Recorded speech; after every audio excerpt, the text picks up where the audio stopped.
Ex-DPWH Henry Alcantara, aminadong gumamit ng pekeng lisensya. Brigada Jigo Custodio, ibrigada mo! Brigada! Live report! Aminado si dismissed DPWH Bulacan 1st District Engineer Henry Alcantara na gumamit siya ng pekeng driver's license para makapasok sa casino. Ayon yan kay LTO Chief Asik Vigor Mendoza. Habang itinanggi naman ng 4 na BGC boys, kabilang na si Bryce Hernandez na gumamit sila ng pekeng lisensya. Paliwanag ni Hernandez, nakapasok lamang siya sa casino sa tulong ni Alcantara. Ayon naman kay Alcantara, ibinigay lamang sa kanya ang pekeng lisensya at hindi siya nagpagawa nito. Iniimbestigahan na ngayon ng LTO kung saan nanggaling ang mga pekeng driver's license. Dahil sa paggamit ni Alcantara ng pekeng lisensya, posible siyang maharap sa kasong kriminal at mauwi sa perpetual disqualification ang kanyang lisensya.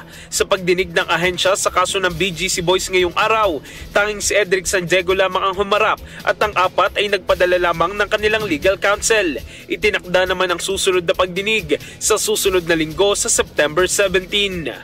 In the heart of changing lives, ako si Brigada Jigo Custodio ng 105.1 Brigada News of Manila, the Music and News Authority. Ang bahaging ito ay hatid sa atin ng Standout ES4 Capsule. Simulang tuparin ang pangarap ng iyong anak. And stunting now!